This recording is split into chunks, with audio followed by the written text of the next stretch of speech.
Oi, pessoal, boa tarde. O pessoal entrando aí. Tudo bem com vocês? Mais um It's My Live começando. Hoje a gente tem um convidado super especial, prefeito aqui de São José do Rio Preto, um convidado, confesso, aguardado por mim, desde que eu dei início a esse projeto. Eu já fiz contato, estava tentando um espacinho ali na agenda dele, que a gente sabe o quanto deve estar corrido com essa situação de pandemia, enfrentamento, quarentena, decisões, Plano São Paulo, fase laranja, fase amarela. Quanta coisa deve estar acontecendo, quanta coisa para decidir, não é mesmo?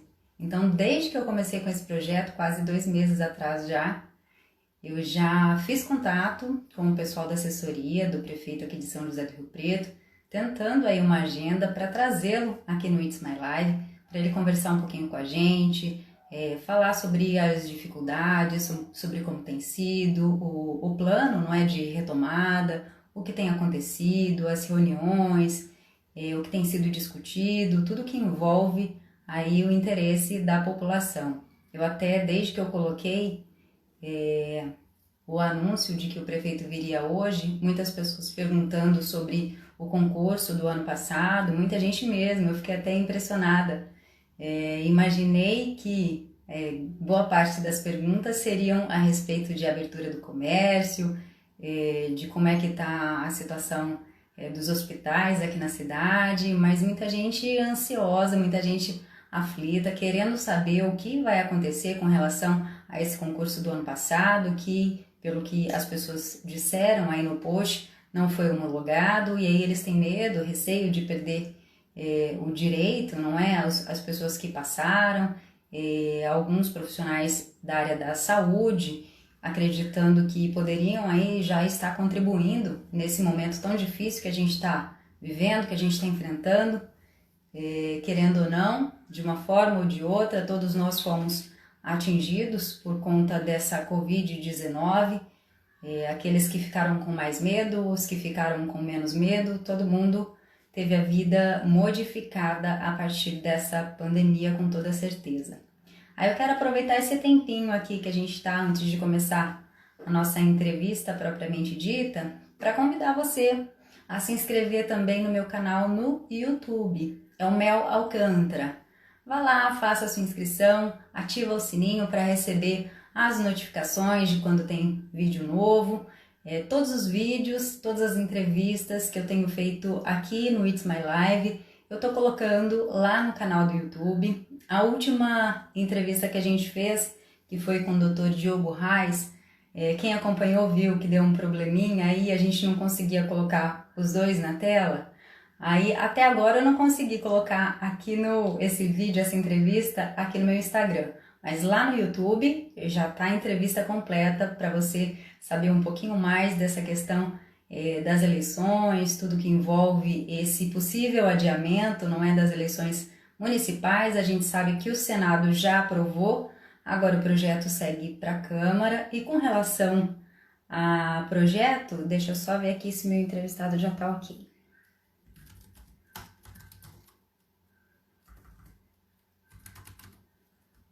Eu vou fazer aqui um chamamento mesmo. Você que tem acompanhado as questões relativas ao andamento desse projeto das fake news, vai lá, dá uma olhadinha no projeto, se intera um pouquinho, saiba um pouquinho mais. E se você também não gostou desse projeto como eu, o Senado vai votar ele hoje, vai analisar ele hoje. Deixa lá a sua indignação, nem que seja nas redes sociais, coloca a hashtag, que as hashtags vão subindo e chegam ao alcance de alguns senadores com toda certeza, para eles terem a visão de qual é a nossa impressão sobre essa matéria que eles estão apreciando. Deixa eu ver aqui.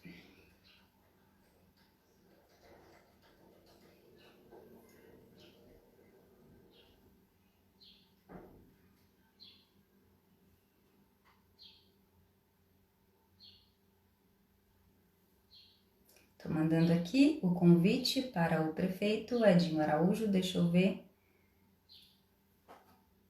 se deu certo.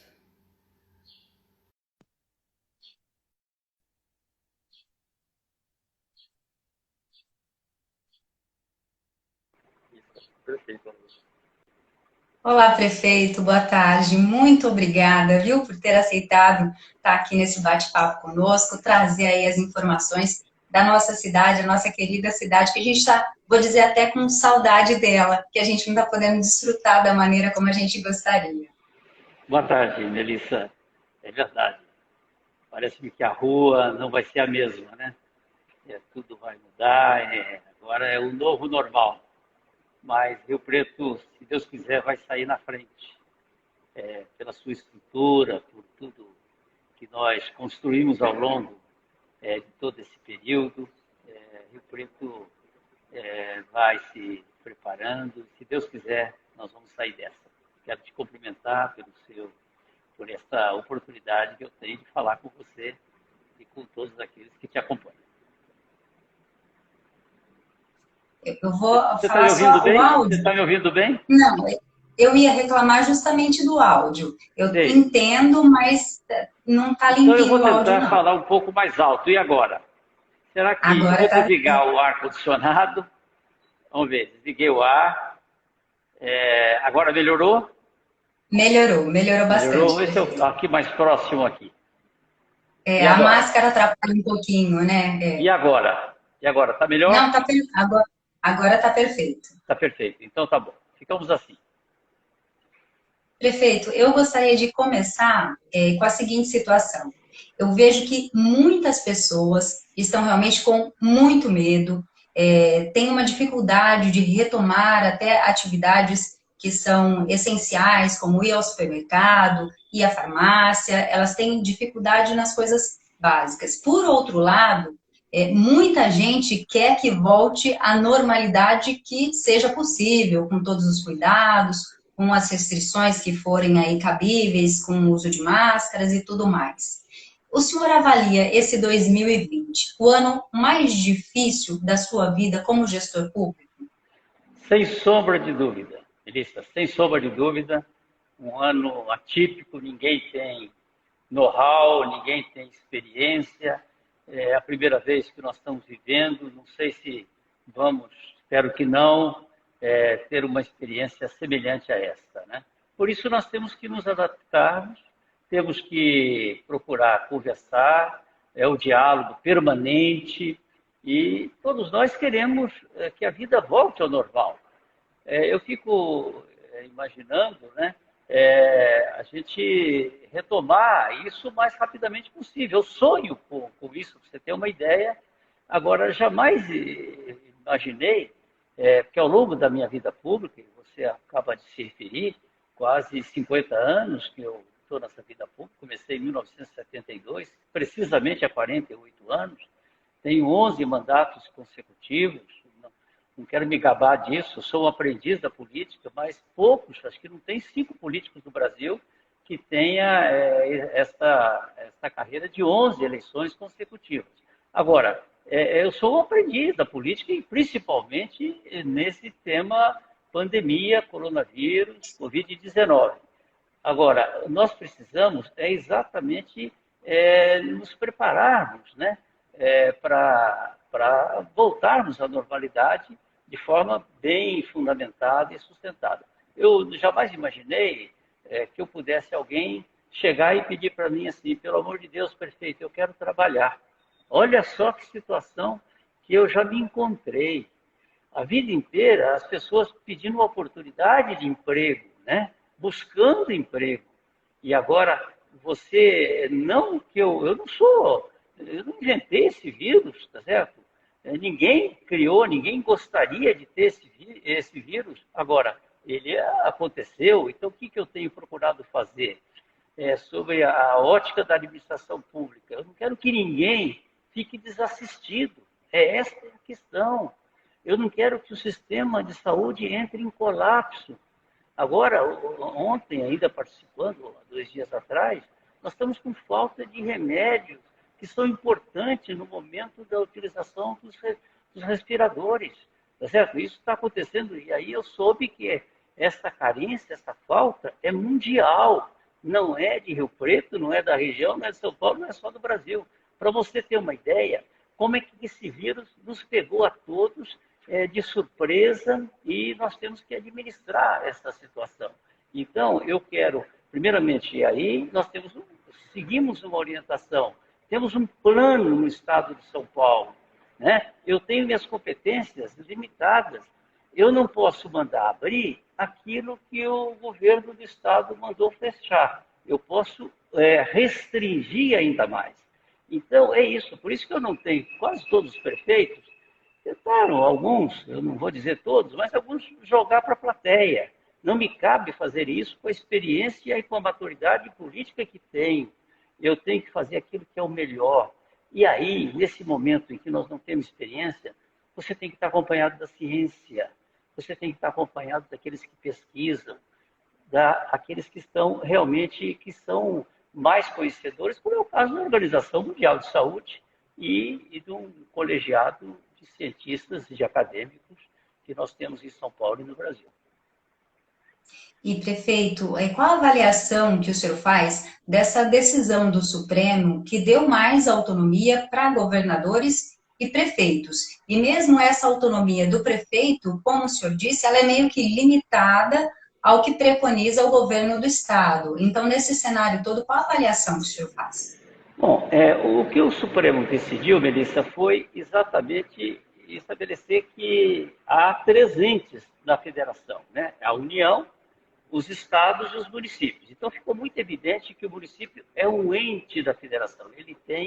Ele tem a autonomia, mas nesse aspecto de regrar esta matéria, aí o Estado sobrepõe a questão do município. O município pode regrar, mas naquilo que for mais restritivo. Essas têm sido as decisões unânimes dos tribunais de São Paulo e agora quando já começam a recorrer a Brasília, também nesta direção, de que os municípios não podem flexibilizar onde o Estado restringiu. Prefeito, com relação, o senhor falou agora da necessidade do diálogo. O senhor fez uma proposta para o governo do estado de aumentar um pouquinho o horário do comércio por dia e fechar durante 2 dias na semana. O governo enviou uma contraproposta pedindo então que fechasse por 3 dias. Parece que o setor do comércio não gostou muito dessa proposta, né, de ficar 3 dias fechado. Em que pé que está toda essa situação? Bom, exatamente como você colocou. Na semana passada, nós apresentamos esta proposta, ouvindo o Comitê Gestor de Combate ao Coronavírus, que é formado por técnicos, e também pela CIRP, que é a entidade representativa do comércio. E apresentamos a proposta no sentido de aumentar de 4 para 5 horas. E aí, de segunda-feira seria feito o fechamento, o lockdown, domingo e segunda-feira. E terça-feira, quarta, quinta, sexta e sábado, o que não ocorre, nós então proporcionaríamos isto ao comércio de rua, que ele pudesse abrir no sábado durante 5 horas. Aí o governo do estado nos propôs que aumentasse de 5 ou de 4, que é hoje, porque nós estamos falando da faixa 2, da cor laranja. Porque a minha luta é no sentido também de que nós não venhamos a ter um retrocesso, como aconteceu com Olímpia, com Barretos, aqui próximo, Ribeirão Preto, Marília. Nós queremos dar um passo seguro e não retroceder. Por isso, esse diálogo permanente que nós temos tido com o governo e com o Poder Judiciário, com o próprio Ministério Público. Então, nós estamos aguardando que tenhamos uma definição, possivelmente amanhã, quando há aquela nova avaliação de todo o Estado. Então, a contraproposta do governo foi no sentido de aumentar para 6 horas, mas aí também ficando fechado domingo, segunda e terça. Portanto, teria um dia a mais de lockdown. Nós estamos chamando de mini, né? Porque apenas 3 dias, 4 dias ficariam abertos com o horário ampliado para 6 horas. Porque eu entendo que com 6 horas nós evitaríamos a aglomeração, que é isso que nós temos que fazer. é evitar aglomeração e todas aquelas recomendações que você tem falado e todos nós temos preconizado. Então, é isso que está nesse momento em discussão e eu tenho a impressão que até amanhã isto se resolverá. E a minha expectativa é de que se nós venhamos a ficar nesse patamar, porque nós estamos numa ascendência. Acabo de receber aqui a notícia que houve mais 4 óbitos hoje e passamos de 2.000 contaminados, né? E com esta situação, eu acho que se é um aspecto que está razoável, eu diria, que é a ocupação de leitos. Eu acho que nesse aspecto, Rio Preto tem estado numa situação É muito boa, certo? mais confortável do que outras cidades, não é, Mais prefeito, com confortável, eu relação. diria. É, perfeita a palavra mais adequada, mais confortável. Certo? Prefeito, com relação a essa situação de dias, horários, o que os comerciantes dizem aqui, quanto maior for o tempo, quanto mais dias tiverem para abrir, menor a probabilidade de aglomeração. O senhor também entende dessa forma? Sim, por isso que nós estamos avançando. Eu acho que se avançarmos de 4 para 6 horas, eu acho que é um passo, né? Agora, eu tinha feito uma situação mais mediana, tá certo? No sentido de ter apenas o lockdown, o fechamento na segunda-feira. Agora, o governo propôs, eu quero te dizer, e aí eu submeti de novo ao conselho, ao comitê gestor e à própria CIRC. E ambos concordaram com esta proposta e eu disse que tudo bem. Então, nós estamos aguardando. Agora, como o governo vai definir essa questão da cor, da posição que nós vamos ficar no Plano São Paulo, então, por isso que a gente não teve ainda uma definição, imagino eu, e eu espero que nós não venhamos a ser rebaixados para a cor vermelha, porque aí você sabe, é só serviço essencial. Agora, uma vez definida essa questão, precisamos todos nós fazermos um grande esforço, né? Fazer aquilo que nós pudermos, vamos tentar fazer na segunda, na terça-feira, se isso vier a ocorrer, vamos fazer um esforço para ficar em casa, só os serviços essenciais, e a partir da quarta-feira a gente tenha um pouco de flexibilidade do comércio com essas novas tabelas, com esse novo horário. E o senhor considera que foi uma vitória ter se mantido na fase laranja, não ter retrocedido como outras regiões? E qual é a expectativa para amanhã? Bom, então, a minha expectativa é de que nós fiquemos na cor laranja, porque a próxima seria a amarela. Agora, os números que nós temos de ascendência, nós estamos ascendente, não é o caso hoje de São Paulo, para você ter uma ideia. São Paulo hoje já passou aquela fase mais crítica, né? Então, nós temos que ter tranquilidade nesse momento, que eu acho que se passarmos da fase continuarmos nessa fase amarela, dentro de 15 dias, a minha expectativa, ouvindo o pessoal da saúde, é que a gente vai dar um passo adiante com mais segurança. Então, a minha expectativa é que a gente se mantenha. Agora, se vier amarela, vamos tentar vivenciar e administrarmos dentro dessa situação, que eu sei que vai ser, sob o aspecto econômico, muito melhor. Agora, eu não sei se nós estamos em condições de passarmos para essa fase amarela. Eu tenho minhas dúvidas.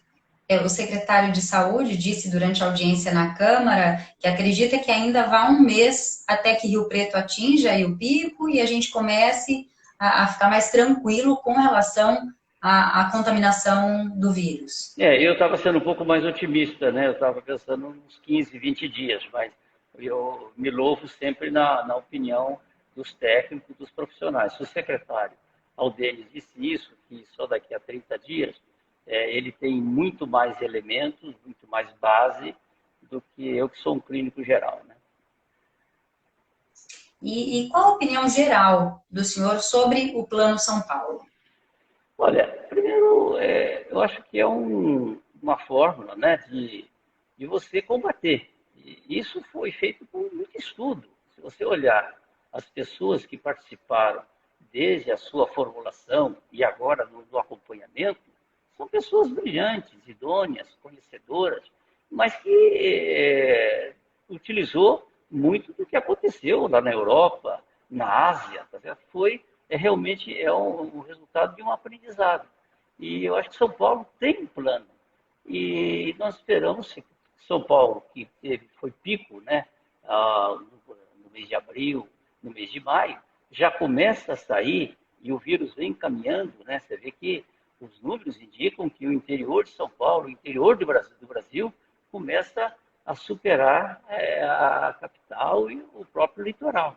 Então, nós temos que nos prepararmos para essa questão. Então, eu considero que o Plano de São Paulo foi uma boa medida, de muito esforço, de muita luta, de muito estudo, e tendo em vista os parâmetros os países que primeiro tiveram esse coronavírus já se submeteram com experiências que nós procuramos utilizar no sentido de acertar. E como é que o senhor está lidando com a situação das críticas, não é, de alguns setores que ainda não puderam reabrir, que eles consideram meio politicagem a escolha um setor em detrimento do outro, não entendem tecnicamente essa escolha, eles olham de uma maneira pejorativa. E como é que o senhor faz para lidar com isso, para as pessoas entenderem da melhor maneira possível? Elisa, o pessoal tem, às vezes, muitas pessoas chegam para mim e falam assim, prefeito, mas você não é mais um político? Você não está preocupado com a opinião pública? Você não está preocupado com a população do seu lado? Eu tenho dito e repito para você, eu me preocupo com a vida, com a história de termos tomado nesse momento, porque muito se escreverá sobre esse momento que nós estamos vivendo. Eu tenho a preocupação de estar do lado certo. Estar do lado certo me parece que é exatamente estar com a ciência, estar com a medicina e sempre focando na vida. Você imagina, você acha que um prefeito que lida com o orçamento público, que tem que cuidar da limpeza da cidade, da organização da cidade, da padronização, fazendo obras viárias como estamos fazendo por toda a cidade, ele não quer ver a economia girando, Melissa? Seria uma falta de bom senso. Eu quero a economia, eu quero todo mundo trabalhando. Ocorre que nós temos um plano a seguir e nós estamos dentro de um contexto. Rio Preto não é uma ilha, tá certo? É claro que algumas cidades que são ilhas fica fácil, é só você fechar a porta de entrada, não deixar ninguém entrar, ninguém sair. Rio Preto tem N portas de entrada e de saída, e é uma cidade líder, né, dessa região. Nós temos aqui a nossa DRS, que é o Departamento Regional de Saúde, são 102 municípios. Nós estamos falando de 2 milhões de pessoas. Então, eu lamento que algumas pessoas queiram me denegrir, queiram me criticar sobre um aspecto que não tem sentido a crítica. Por quê? Porque eu estou fazendo aquilo que é melhor para as pessoas. E sempre com a visão da saúde pública, que aquela pessoa que mora lá no bairro, das pessoas mais humildes, se precisarem, terão um leito, terão um respirador, terão assistência à saúde, tá certo? É essa a preocupação. Então, às vezes eu encontro pessoas que dizem, mas prefeito, mas você é um homem corajoso, eu não imaginava que você fosse seguir tanto a orientação técnica, tá certo? Então, é assim, são opiniões diversas, como não há unanimidade, né? Quando você discute o que é melhor, 4 horas trabalhando de segunda a sexta, ou 5 horas você fechando na segunda-feira, ou 6 horas você fechando segunda e terça. Você vai encontrar todo tipo de opinião, porque todo mundo está certo nessa questão, Melissa. Ninguém está errado, porque a visão é uma visão de ângulo, da posição que você se encontra e das necessidades que você passa, das dificuldades. Eu quero muito aqui fazer minhas homenagens, tá certo? E meu sentimento é aqueles que perderam entes queridos e aqueles que estão sendo prejudicados economicamente. Eu vivo numa situação extremamente difícil, mas tenho que decidir. E aí eu jamais me furtei ouvindo os pareceres técnicos, decidir. Eu tenho decidido sem me preocupar com eleição, preocupado com as gerações futuras e com a vida das pessoas.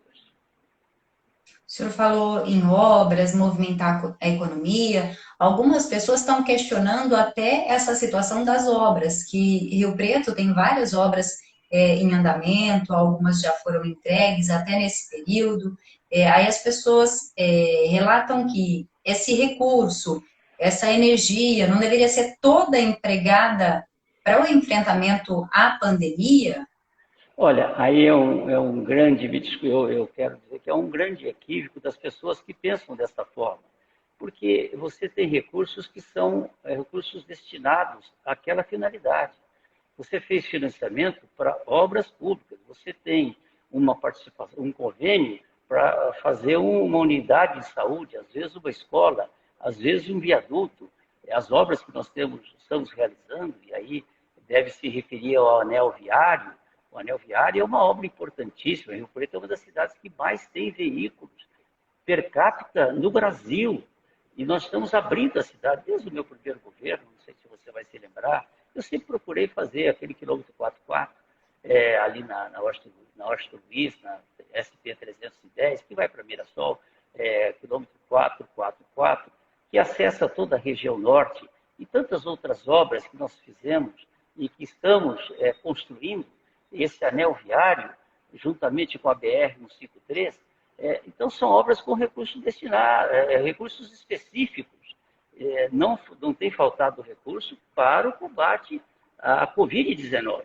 Eu quero te afirmar isso, reafirmar e garantir às pessoas. O que eu não fiz foi parar obras em andamento, porque obra parada, obra interrompida, é a obra mais cara. Agora, eu compreendo as pessoas que nesse calor, nesse momento de dificuldades que elas vivem, elas ficam, às vezes, tentando encontrar uma situação para criticar. Mas eu tenho a consciência tranquila de que Rio Preto está fazendo a coisa certa.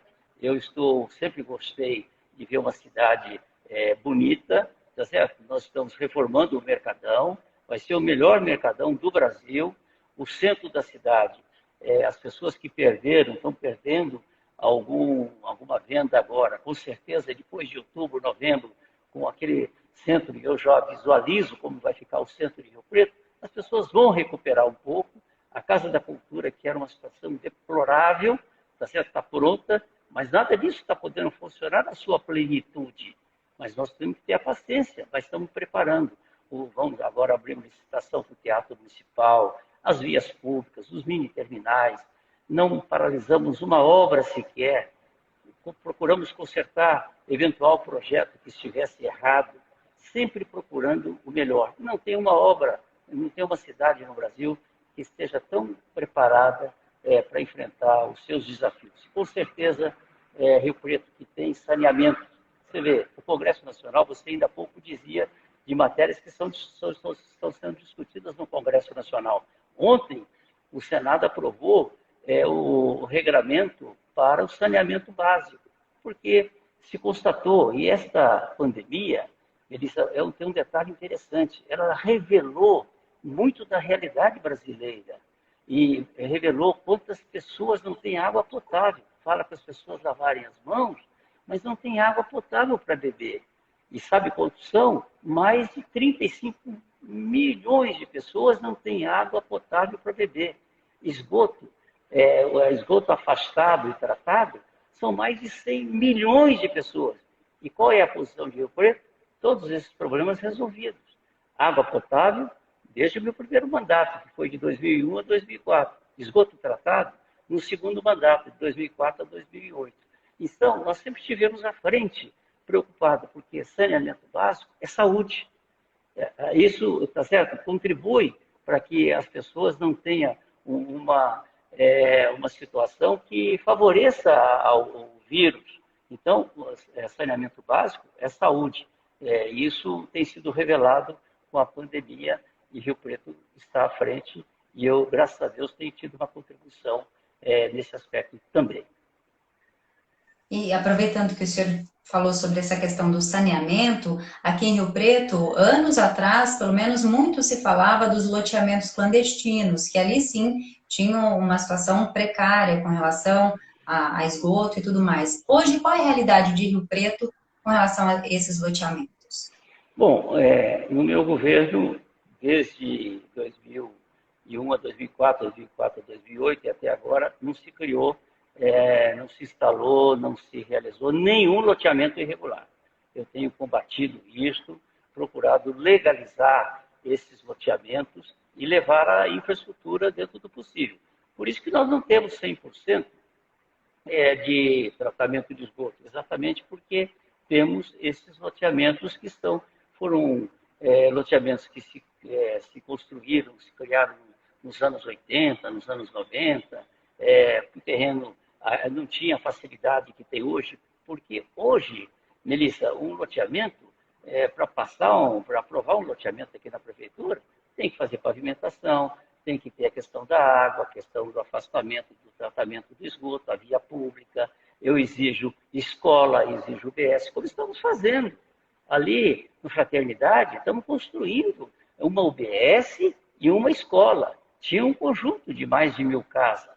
Construímos e entregamos outras 1.000 casas, mas também estamos construindo, já está pronta, a escola e a UBS e o campo de futebol. São equipamentos social, equipamentos esportivos que são necessários a uma convivência harmônica num bairro que precisa, porque tem jovens, tem crianças e tem pessoas que necessitam estar mais próximo de onde você mora. Então, é isso que nós temos feito, sempre com a preocupação com a habitação e levar os equipamentos sociais às pessoas que moram mais distante do centro. E nessa pandemia, prefeito, a cidade conta com duas favelas. Qual o cuidado que vocês tiveram? Vocês tiveram que ter um cuidado diferenciado com relação a essas duas comunidades? Sim, não, eu queria apenas fazer uma observação. Não são duas, agora é uma só. Tinham duas, sim. Você se referia à Itália, Vila Itália e do Brejo Alegre. Brejo Alegre não tem mais, porque nós fizemos todo um trabalho social, acompanhamento, colocamos uma colaboração financeira, receberam uma ajuda para poder pagar um aluguel. Então, aquela favela não existe mais. Hoje, ela foi devolvida a um particular, que ali parece que é a Rumo e parte é a empresa pública, e nós temos a favela da Vila Itália, onde há toda uma dedicação da Secretaria da Saúde, da Assistência Social, da Secretaria da Educação, no sentido de protegermos as crianças, de oferecermos condições para as pessoas saírem de lá com trabalho. Então, há todo um acompanhamento no sentido de preservar aquelas pessoas que estão numa situação mais vulnerável. Bom que o senhor já me atualizou aqui com relação às favelas também. Ok. Essa do Brejo Alegre eu achei que ainda tinha Não, algumas pessoas morando lá. mas tudo bem. Prefeito, voltando para obras, então, com relação à BR, o ministro da Infraestrutura falou, não é, durante uma live, que o recurso para a BR está garantido. Qual é a situação da BR? Quando é que a gente vai ver, de fato, esse trecho todo duplicado? A BR tem hoje 80% dela praticamente realizada. A obra está com 80%.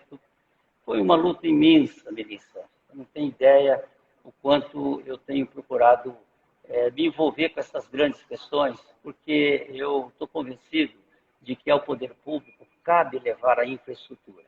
Levando a infraestrutura, vem a iniciativa privada, que gera o emprego, que gera renda, que melhora a condição de vida das pessoas. E a BR-153 era uma luta antiga. E já era deputado federal, sempre melhorando, com terceiras faixas. Agora, havia necessidade dessa duplicação.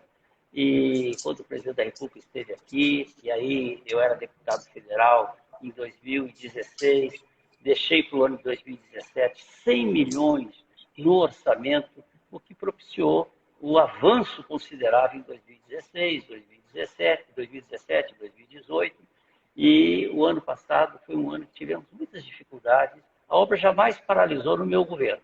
Nunca ela porque sempre atento, sempre cuidando, e muito em função da cobrança da imprensa e da população e da consciência que tem.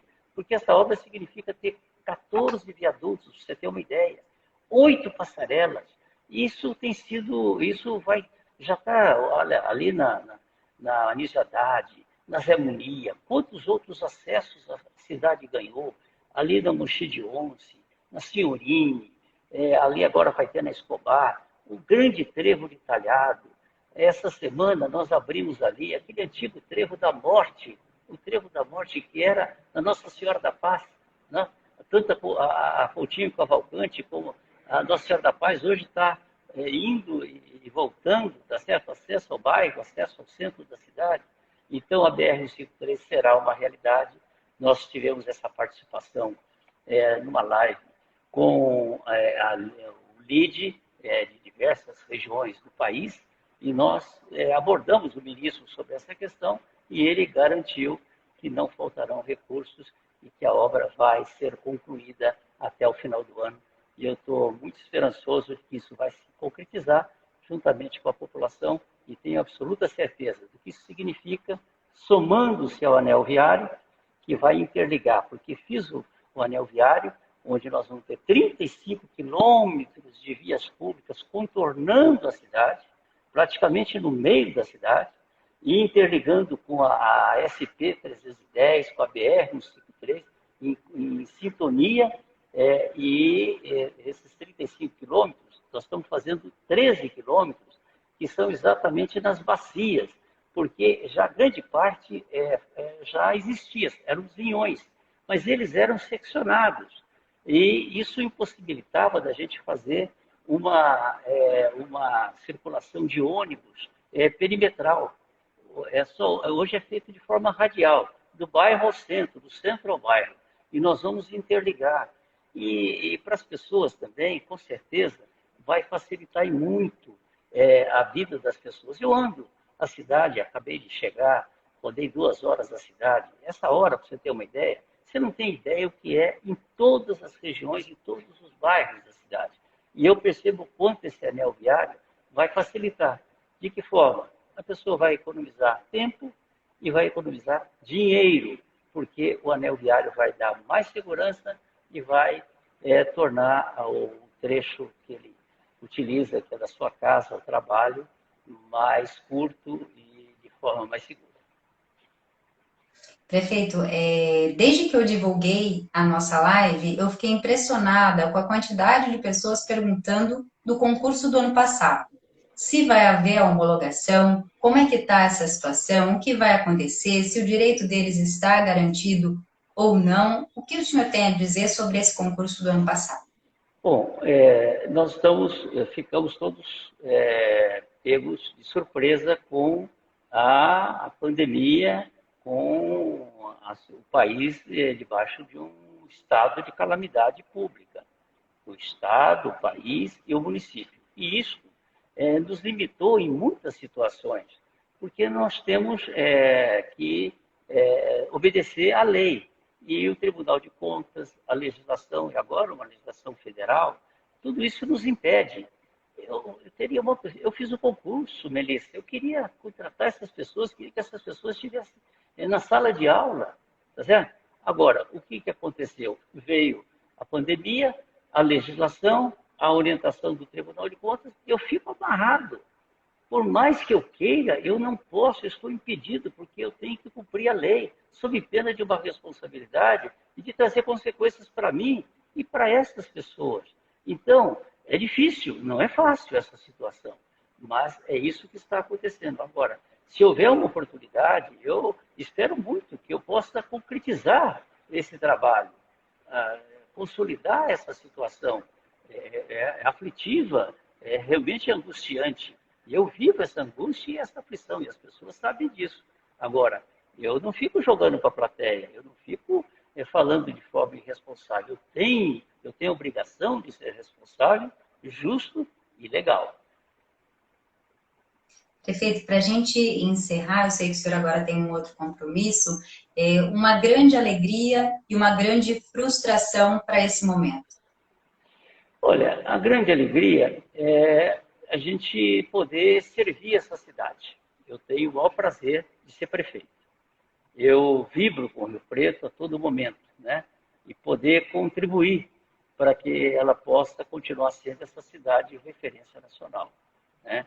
E agora, a grande frustração é de todos nós, é viver um momento como esse, dramático, único, porque o Brasil, o mundo não será o mesmo, Melissa. Ficou de cabeça para baixo a partir de março, né? E eu me recordo perfeitamente, desde o dia 13, você não pode abraçar ninguém, tá certo? Você está impedido, nós fisicamente estamos utilizando esse meio, e na crise é a tecnologia, a inovação, é a criatividade como essa que você tem tido, e nós estamos realmente numa situação muito difícil, mas eu creio que nós vamos sair dessa, tá certo? Nós vamos sair, nós vamos viver melhor, nós vamos reconhecer muitos outros valores e Rio Preto vai continuar sendo esta cidade maravilhosa que nós amamos tanto e que eu me dedico dia e noite por ela para que ela seja cada vez melhor. Tá certo. Eu agradeço demais, viu, prefeito, o senhor ter cedido aí um trechinho do seu dia para nos atender, trazer todos esses esclarecimentos a respeito do que está acontecendo aqui na cidade. Desejo do fundo do meu coração que Deus sempre o abençoe e o guie durante as suas decisões, durante as suas escolhas, que eu sei que são, não vou nem falar diárias, deve ser a cada minuto do seu dia, deve ter uma difícil escolha, uma difícil decisão para ser traçada. E se Deus quiser, logo, logo a gente sai dessa. Se Deus quiser. Um grande abraço a você, viu? Parabéns por essa oportunidade que você me dá e de falar com tanta gente que estava aguardando esse momento. E você não tem ideia como é que eu tive muitos pedidos, né? E o China aqui capitalizou tudo isso e eu pude ter essa oportunidade e reservar esse momento para falar com você, tá bem? Parabéns. Obrigadão mesmo. Deus Tchau, abençoe tchau. também. Amém.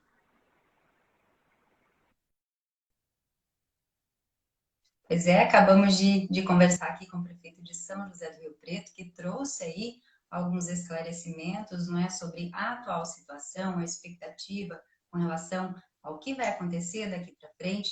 Eu ia comentar uma notícia que saiu hoje, um pouquinho antes até da gente entrar ao vivo, e eu acabei esquecendo, com relação ao ministro da Educação, que foi nomeado hoje o ministro da Educação, Carlos Alberto Decotelli da Silva, é o novo ministro da Educação. Então, a gente acompanhou a saída polêmica aí do Weintraub e a ida dele para os Estados Unidos, né, tudo que tem acontecido com relação à nomeação dele para o Banco Mundial. A gente aguarda aí para ver o que vai acontecer. E agora na torcida para que esse novo ministro com certeza faça um bom trabalho. A gente está precisando aí de pessoas eficientes, com boa vontade, bom coração, à frente do comando, não é? Seja da cidade, seja dos estados e do nosso país. A gente está precisando de lideranças que tenham aí algo de bom para passar para todo mundo e competente, com toda certeza. Essa live teve apoio mais uma vez da WS Calçados e por isso ao final dela, nos stories, eu vou colocar uma sapatilha que eu vi que eu achei muito linda. Espero que vocês gostem também. E vou lembrar de novo, quem quiser rever essa entrevista, ver outras conversas, outros bate-papos que a gente teve, não é? A gente conversou com o infectologista, conversou com o deputado federal, conversou com o prefeito de Votuporanga também, um tempo atrás. Estava numa situação um pouquinho diferente da de agora. Tem bastante coisa legal lá no canal do YouTube. Espero que vocês dêem uma espiadinha, faça a sua inscrição, ativa lá o sininho de notificação. Bom? Um beijo grande, até a próxima It's My Live. Tchau, tchau.